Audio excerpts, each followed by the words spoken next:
So we were going to podcast last week, but it was like, oh man, there's nothing going on. Like, it's dog days of summer. Nothing's really happening in wrestling. And that quickly changed on Friday. Yeah, to say the very least. We got, if for some reason you're living under a rock or don't actually really like watch wrestling and you just like listen to us to get all your wrestling news, Vince McMahon, although I don't even understand how you could avoid this one, because this was like Wall Street Journal, this was like Hollywood Reporter, like every pretty major publication covered this. Vince McMahon retired, and it feels like that the heat, it might be on him. And despite a few weeks ago saying, fuck him, I'm not going to retire, and coming out like every week, every show to like get a round of applause, like it seems like something's changed. And that something seems to be like, I don't know, misappropriating funds, possibly. They're having to reissue a bunch of financial statements from a few years to cover like $14.5 million, I think, that they know of so far. So that happened. Now Stephanie and Nick Khan are co-CEOs, in addition to Stephanie being the chairperson of the board. And then Hunter is back in, well, I don't know if he actually ever was in creative. I'm just thinking NXT. Hunter, Hearst Helmsley, Paul, what is his last name? Paul Levesque is head of creative now in WWE, as additionally being talent relations. So pretty damn big change. Also, we had another example of this AEW should just stop doing anything with barbed wire, because they're just cursed to try to do anything with barbed wire. So, yeah. It's been, Thursday we decided to put this off. I was actually going to Death Before Dishonor, so it was like, well, we'll just talk about that sometime next week and do a preview show for SummerSlam, and then everything that could have gone wrong went wrong in wrestling. Yeah. The Vince McMahon bombshell, they're going to find. I don't think that he would have run for the hills over $14 million. That's a slap on the wrist for a guy with this much money. There's something else that he knows is out there that he's hiding from, and I'm terrified to see what it is. The rich guys paying for sex, that does not shock me. Hush money doesn't shock me. The story about the sexual assault in the limousine was horribly unpleasant, but apparently was a really old story that just never went anywhere. So I'm afraid more stuff like that is going to be in the coming weeks, in addition to just an insane amount of embezzlement. So yeah. It's going to be crazy. So I'm hoping any of the women that have had unfortunate encounters, assaults or what have you, harassment, I hope that their names don't personally get brought up. I hope people that want to remain anonymous stay anonymous, and no one gets kind of re-victimized over this. So I hope that's what happens. That'd be nice. It is. It's going to be exciting to actually see WWE change a bit. So I'm excited for that. It's been a long time coming. He was 77 years old. So the idea that he knew what what is their target demo? 18 to 36? 34, I think. Randomly, 18, I don't know. 18 to 34. The idea that a 77-year-old man knew how to cater to his primary target, just mind-boggling. But I'm excited, obviously, to see what Triple H does with the entirety of the roster, not just NXT. I'm really excited if this thing plays out, and he and Heyman are going to kind of tag team this thing, which seems to be the direction that things are moving in. Heyman's always had a really good eye for the talent, so that'd be a great thing to see. I know he and Stephanie used to not get along real well, but I think there's a mutual respect there now. So shit, I'm excited. If for nothing else, I'm excited just to get to start watching NXT again. Because it broke my heart to quit, but it was just one terrible vignette after another, and not actual wrestling ever. And I hate that I quit watching, because I know Mandy Rose is doing some Roman level heavy lifting. But it'll be nice to get to go back to NXT and to see what kind of changes and excitement they can bring to the main roster there. And for the love of God, people, FTR is not coming back tomorrow. Adam Cole's not coming back tomorrow. Malachi Black, Aleister Black is not coming back tomorrow. Like, all these guys signed contracts. So, like, just the weird takes on Twitter about, like, yeah, Triple H is going to get these guys back before the end of the year. I know it. And it's like, yeah, no. He's going to buy out 4.5 years of their contract just to do it. I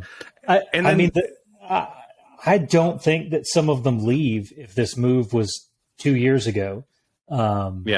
I mean, Adam Cole in particular, every podcast I've listened to, he and Gargano both, all they ever did was sing the praises of, Hunter and HBK, just how respected they felt. When Adam Cole said he wanted to test the waters elsewhere, both of those guys told him to. If you don't think you're going to get what you need here, go see what you find out there, and you're always welcome back. So, I mean, they wouldn't have lost some of the talent if Vince had just walked away a little while ago. Obviously, because they wouldn't have released 70% of the roster since COVID started. So, yeah. The pessimistic version, I don't know, we don't try to be too pessimistic here, but friend of the show, Phil Brooks, also known as CM Punk. I think it's like the first almost spit take on this show. You almost timed that perfectly. He talked about how some fan asked him at some kind of event he was at, or maybe it was Comic-Con or something like that he was on recently, about, like, what he thinks is, if anything's going to change. And the way he puts it, and you kind of alluded to such on, like, the Colt Cabana podcast and stuff that he did, that he probably trusts Hunter less than Vince. So ultimately, and he was like, oh, he's going to be petty like he was the entire time, during his run. And I think the truth might lie somewhere in between. I don't think it's a coincidence that the next NXT Premium Live event is on scheduled for All Out. I kind of feel like Hunter's going to be like, let's bring this war back, because he doesn't like that he lost it. But I do think that it is going to be a lot of positive changes for WWE overall. But I think there probably is some, like, that old Triple H pettiness that'll probably, like, get in there a little bit. So we'll see. I think the talent is going to be where the most noticeable change is. We're not going to be doing just the find football players that blew out a knee, but we can coach them to, half-ass wrestle. I think it's going to feel more like, when NXT was Balor and Joe and DIY and, the Ascension and those guys. He's going to get back to finding guys that actually do this well, can cut a promo, not poorly written vignettes. So yeah, that's what I'm most excited about. That and hopefully we find out where Fabian Eichner disappeared to. That's my biggest thing. I'm praying beyond anything else that he is as big of a Fabian Eichner mark as I am, and that we can get Imperium back together, because just those last couple of matches before they split them up were otherworldly. The fact that they're not still a tag team is just, it's tragic. I'm also thrilled because I don't anticipate him ever booking himself into a corner with a barbed wire everywhere's shark cage match. So, yeah, man, that was a mess. Yeah, it was not bad. And the best part was when Ty Conti was messing with that key and couldn't get it out, and just Garcia and Angelo just like snuck through the shark cage, like they just can get through, and then they left Daddy Magic like in the cage. It's just like I can't fit through these bars. That was kind of the best moment of the whole thing. Just the unintentional comedy of the whole thing. I did like just straight up Eddie Kingston, just kind of, I mean, I don't feel good for him. It's not a good position to be in. He gets to main event the show, but the match is just a complete dud. And, you know, you could see it in his face, but I also like that you could see it in his face. Like that he was not trying to like cover for this. Like he was selling that this match sucked. Like it was clear. Dynamite overall is just, it's not been hitting like he wanted to. And I don't know if you got a chance to watch last night's, we're recording this on the Thursday after Dynamite, Fight for the Fallen. I think to me, like, at least reminded me of like, oh, this is the stuff that can be good. This is especially that first hour. Ricky Starks is a star, and they just made it well known there, and it's fantastic. And I can't wait to see more from him. Yeah, no, he's something special. He's one of those rare guys that they just happen to pluck. That didn't have to get released by anybody else to end up where he is. You know, I would like him to swerve. Because that guy's just incredible too. But yeah, Ricky Starks he's something particularly special. He may be, he's easily top 3 most charismatic guys on that roster. He can carry a promo without even looking like he's trying. It's incredible to watch. I remember first seeing him on NWA. He wasn't poached from MWA, but I guess during the pandemic, whatever deal they worked out with Billy, it seems like Billy's not necessarily the happiest that he lost like Thunder Rosa and Ricky Starks and a few others. But yeah, like his promo work in NWA is why I first noticed him.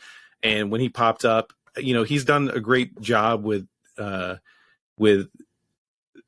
Taz, and as he said, with the FTW championship, he took leather and metal and turned it into gold. And it was an incredible promo.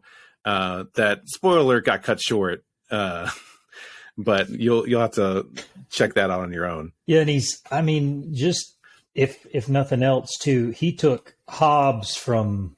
I mean, he was green as all hell, but getting to spend all that time with Ricky, like you can watch the evolution of Hobbs just from getting to work with that guy. And talking about building stars, like Christian in his ridiculous promos where he's bringing up everybody's dead dads, like Pillman and everybody, like the Jungle Boy promo is definitely the best promo I've seen from Jungle Boy ever at this point. So what the work he's been doing, putting Christian and Jungle Boy together and having those two guys work, it is just crazy to me that he's the son of an actor, and like his promos were just so terrible. But you'd think that his dad would work with him on that a little bit, but who knows? I don't know. I mean, but yeah, he didn't have to do a lot of promo work in the indies, and then I guess when he got to the point where he did have to do promos, you know, Luke had already passed. So yeah. And then let's talk about building more stars. Red Death, Daniel Garcia, man, going over on Bryan Danielson. And although, you know, there was some sports entertainment shenanigans, overall it was mostly the technical ability of Daniel Garcia that helped put him over a returning Daniel Bryan. Yeah, or Bryan Danielson. It was the right move too. I mean, you got Bryan Danielson coming back, so you can chalk a loss up to ring rust. He's not hunting for a title or anything right now, so it's not going to hurt for him to eat a loss. You know, one of the Jericho guys getting the win just means that we get 6 more months of this feud. ending in a stadium stampede at whatever arena they do next that is closest to a football stadium, where Tony Khan actually has a friend. I don't know how many of those there are. I feel like he's too spastic for most NFL boardrooms. Daniel Garcia, the match at Death Before Dishonor was just fantastic. Let's get a little bit more into that. Death Before Dishonor. I mean, yeah. Yuta, and the fact that a pure rules match like got that many people on their feet and got that many people excited is kind of very exciting. Because when Wheeler won it, I can't remember who he won it from. Oh, it was some guy with a weird mouth guard or something. When he won that, it was like, okay, whatever. Like the crowd was lukewarm about it, and that's how they've been most of these matches. They ran most of this pure stuff. At least this latest run of the pure title with the empty arenas during kind of COVID before they went kind of dark, and there was no crowd anyway, so there was no one to be quiet about it. But yeah, like people got people on their feet, and they only one rope break. They had all these rules of what the number of rope breaks you could use, and they only actually used one. They just kept it all inside the ring, and they told a great story. Yeah, and I thought it was pretty telling too. I don't know what you could hear. I keep meaning to go back and thumb through it on the pay-per-view, but the crowd for 95% of that match was behind Garcia, which I thought was odd. I really thought that Wheeler Yuta was like super over now that he was with Blackpool Combat Club. But yeah, the crowd was super behind Daniel Garcia.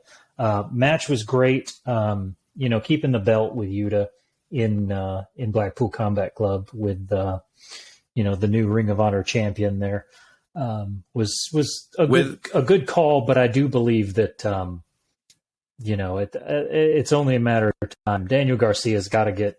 He needs to distance himself from Jericho Appreciation Society and just start putting on shows. He could be, I'd say he could be TNT champion, but he'll have to wait 6 months for when they finally decide to have Wardlow drop that thing. Because I don't want to see Daniel Garcia get power bombed to hell and back. Kevin Owens like pushing 2.0 and Daniel Garcia in the direction of Jericho, like just putting him on the radar and thus putting on Tony Khan's radar. Yeah. I mean, obviously it's like we should be thankful for that, but yeah, at the same time, the Jericho Appreciation Society, keep that just to Hager. Hager can just forever be with Jericho, and I'm cool with it. He fills that spot well. I don't need to see him anymore else. God, I'm sick of fucking Sammy Guevara.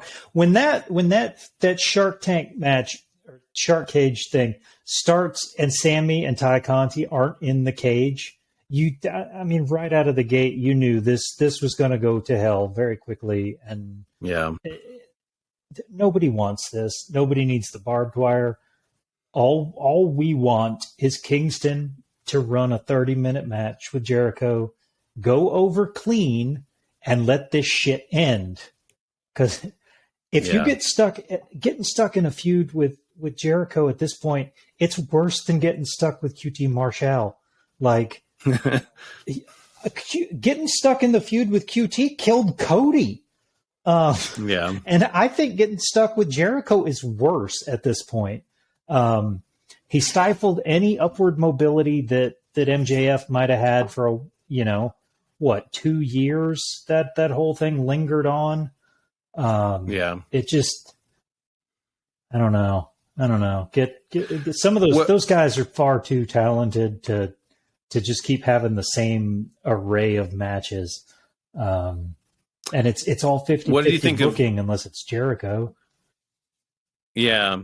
Well, getting back to it, did you see that? I did very much enjoy, though. I think Daniel Garcia did maximize that promo before that Pure Rules match where he was like, Jericho saved my life with the whole like car accident bit. Oh yeah. And maybe they were also cheering him because he's a Buffalo guy. So there's a possibility maybe he would come into Massachusetts and stuff to run shows. So what any other highlights from Death Before Dishonor for you? Shocked the hell out of me that the World Championship match opened the show. You kind of had a feeling that FTR and the Briscoes would main event, but that blew me away. For Claudio to open the show, winning the belt, and not to take anything away from I don't even remember what the hell they called the buy-in on this one, but I mean, all of the matches on the pre-show were great. I enjoyed every one of them. I was just blindsided by the lack of Tully Blanchard with Brian Cage and the other monsters. But they got a new T-shirt on Wednesday, and by Saturday, Tully wasn't with the company anymore. For those of you who may have forgotten, Brian Cage is still a monster of a human being. I was all the way back across the floor, and he takes up the whole side of the ring. It's nuts. Best match on that card, and my heart's with FTR always. Roosh and Dragon Lee tore that shit down. That I didn't know what to expect. I assumed that it was tossed in there to be like a cool down match. It was not. Those guys kicked the living shit out of each other. They took bumps that, like, I thought Dragon Lee died 2 or 3 times. The guy behind me kept chanting, "Please don't die." Like, it was that match was something particularly amazing. And Roosh, good Lord, just strap a rocket to him. I don't care which promotion you put him in. He needs a big gold belt, and very, very soon. He is a superstar. He lost against Mox this past Dynamite, but man, so much charisma, and the crowd was eating that up with him and Mox, and I would like to see that again. There's a few matches. Mox has a few good matches defending this interim AT&T champ, AT&T business daddy. Just a shout out to our business daddy here. He's had a few good defenses, but that one, man, took the cake, and I thought it made Roosh look really good, even despite a loss. Yeah. So, and then we had a women's match on there, pretty solid. I wouldn't say it's amazing, but it was 2 good veterans going. Kind of had the unenviable position of the cooldown match, right? No, Joe and Jay Lethal. Joe and Jay Lethal. That's right. The women's match was good. I couldn't tell if Deeb finished that one with a concussion, because she was super wobbly. I think she took that back suplex off the top. She came down real funny. Like Mercedes Martinez didn't. She came off sideways, and that it looked rough. And then she didn't seem like she was 100% there for the rest of it, which was sad, because it was a good match. Joe and Jay Lethal, good match, as you would expect.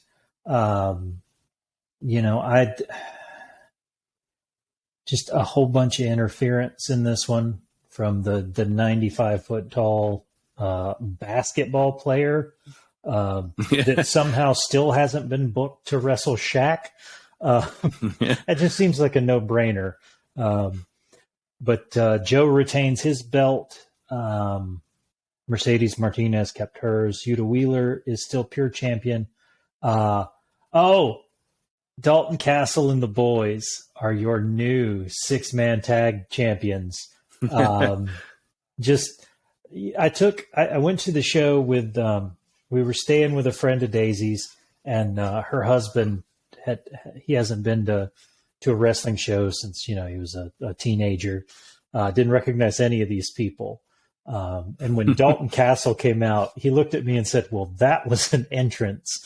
And I said, "That's nothing. Normally they carry him to the ring." So he was kind of like, he enjoyed the Dalton Castle flamboyance. The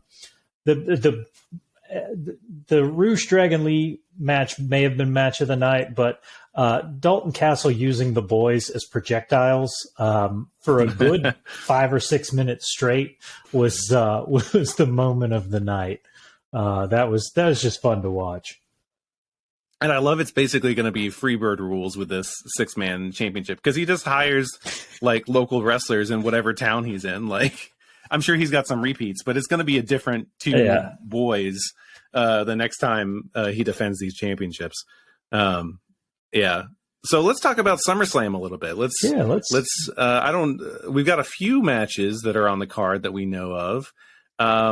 We will no longer. Let's start just from the Riddle the top and of the Seth card. Rollins will not be happening.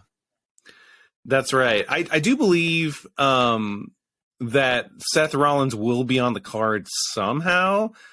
Maybe it's just a promo or something, but I almost kind of wonder, like, I don't think Triple H is going to do too much. I think there's a certain amount of things that are in motion that he's not going to really mess with. Maybe he'll change some of the finishes.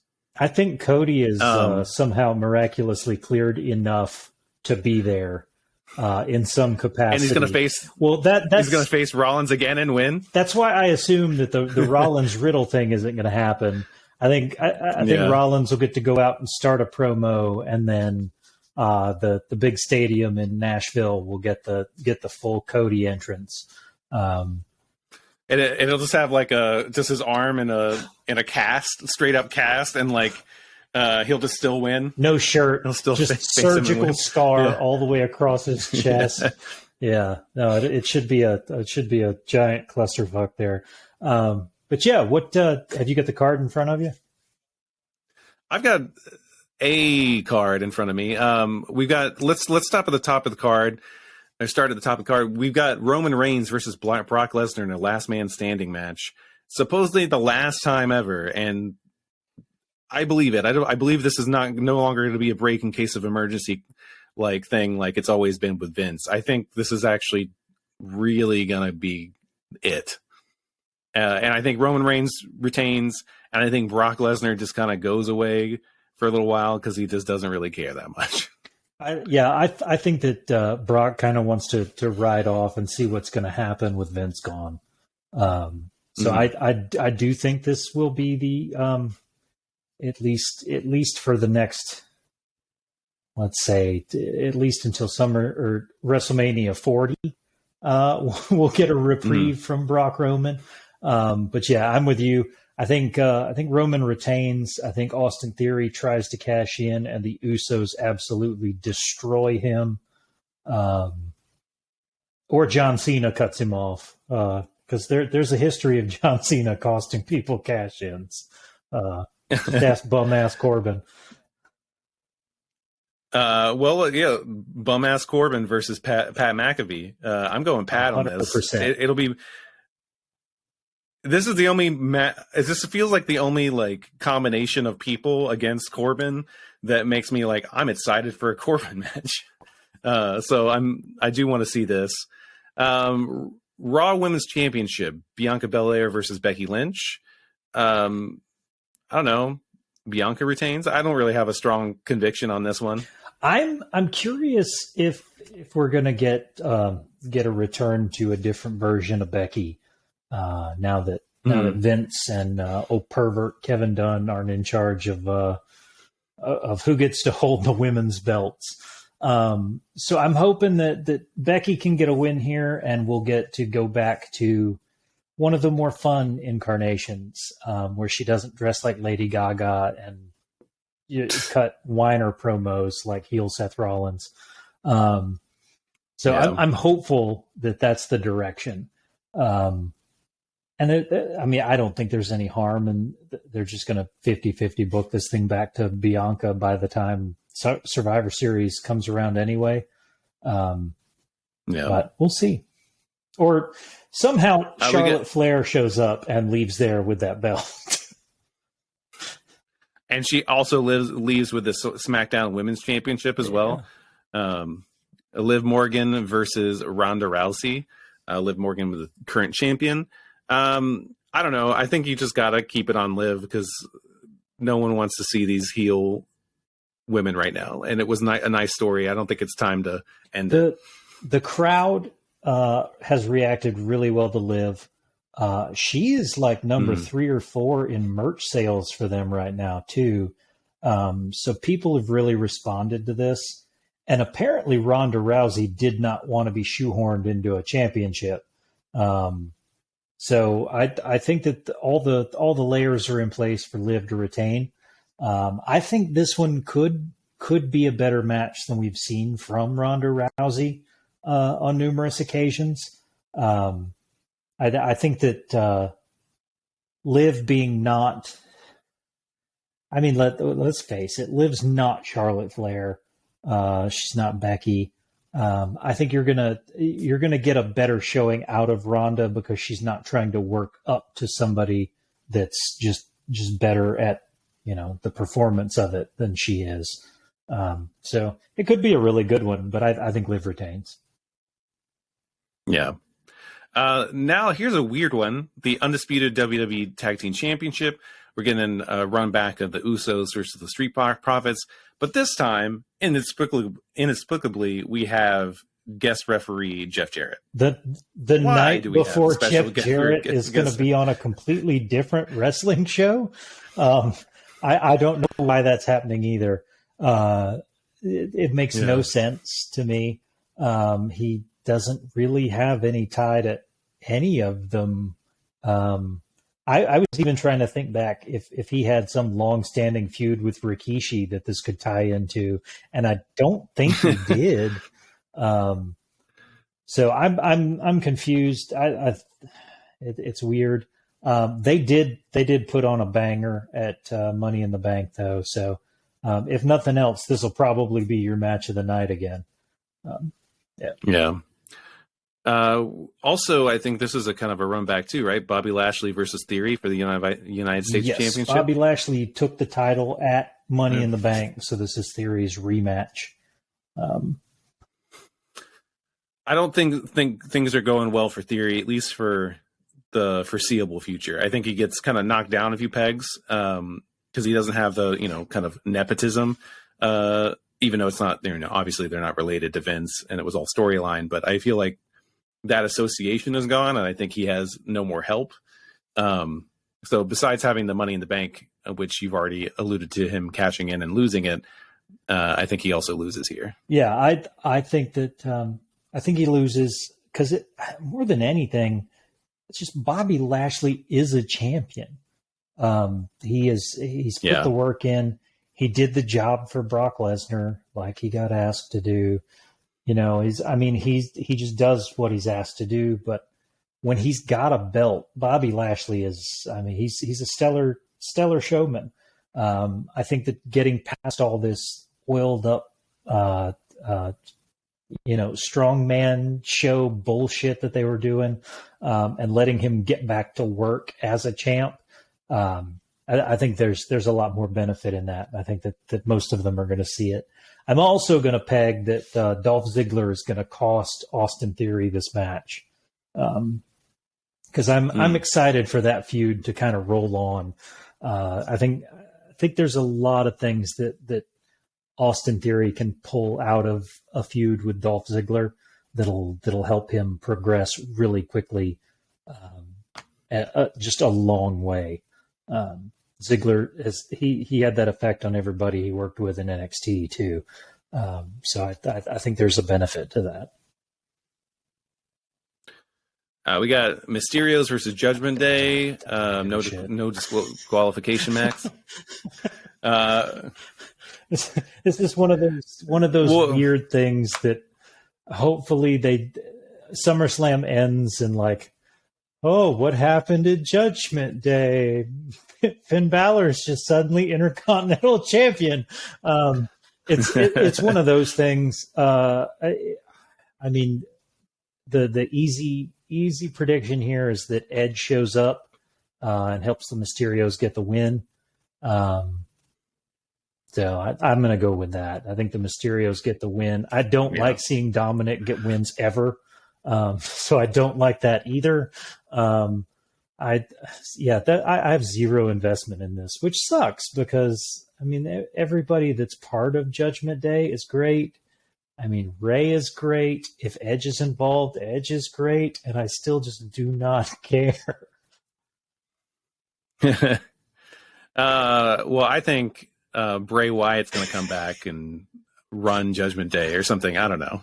I mean, I think the biggest part of it is that even when Edge was running Judgment Day, it felt like a Dark Order ripoff. Like from day one, it's been a Dark Order ripoff, with shades of the House of Black. So it's I don't know. I'm not feeling it. And then finally, the match of the night, the one that everyone bought tickets for in Nashville, Logan Paul versus The Miz. I've got long-term booking plans that come attached with this one. I got to give Logan Paul credit because reports are that he has spent months at the Performance Center, so that he doesn't completely, suck this up.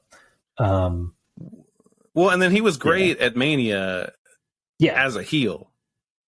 That's the thing. That's the concern I had. He was great. He was great as a heel. The great teasing of the Eddie Guerrero moves on Rey Mysterio, that was fantastic. I love that.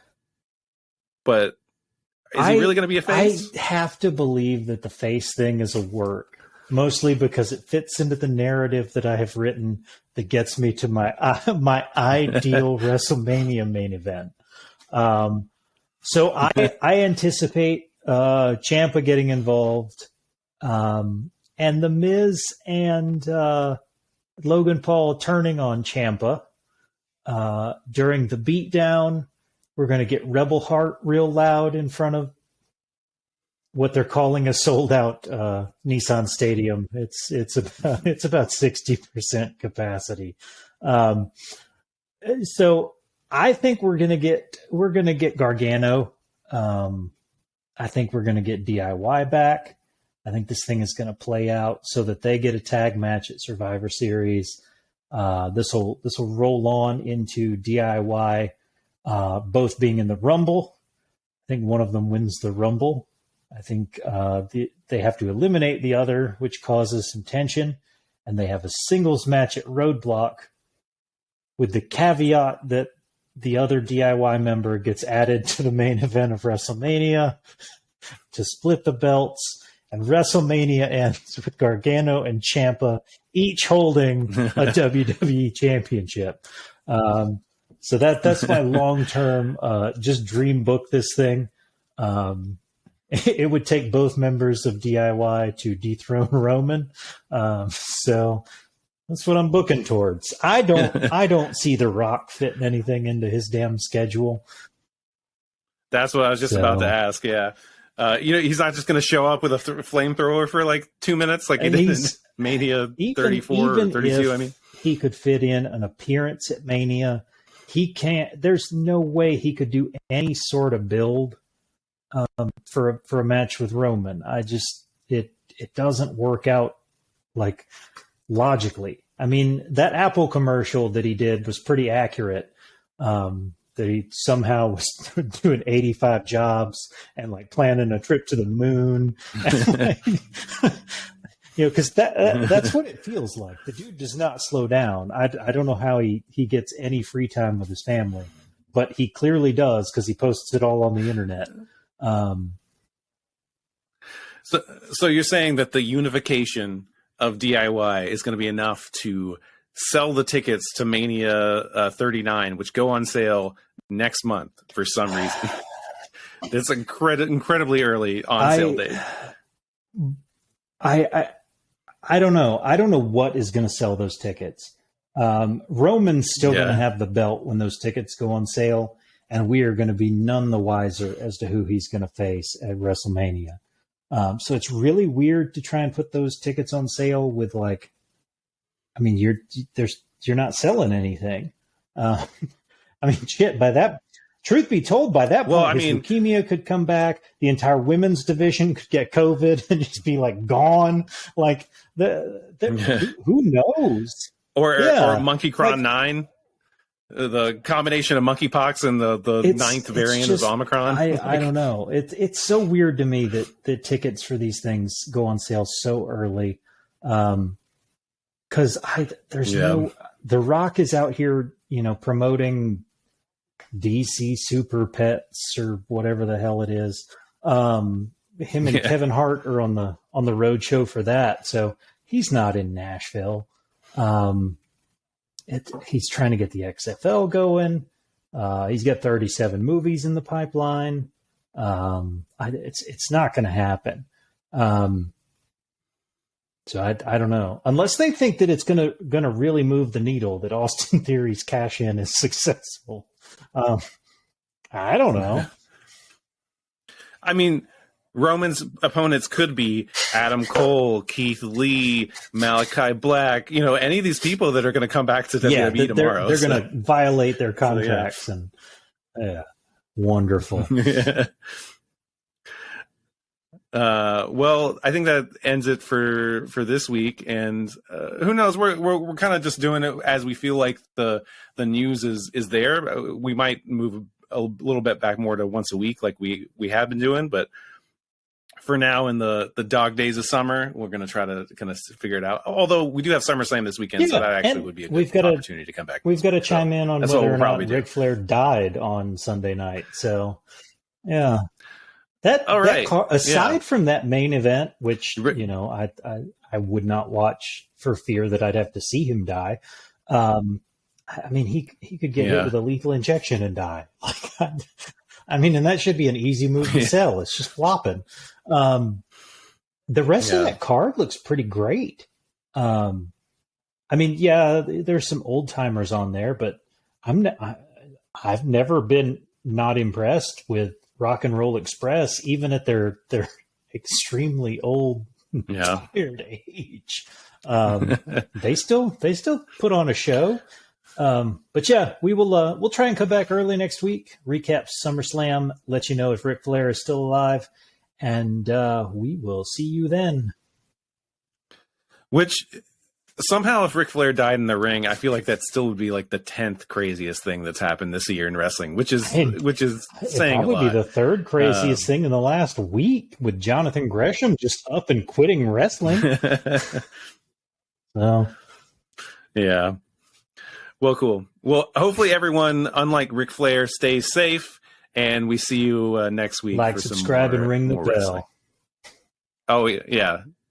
Yeah, do all that stuff.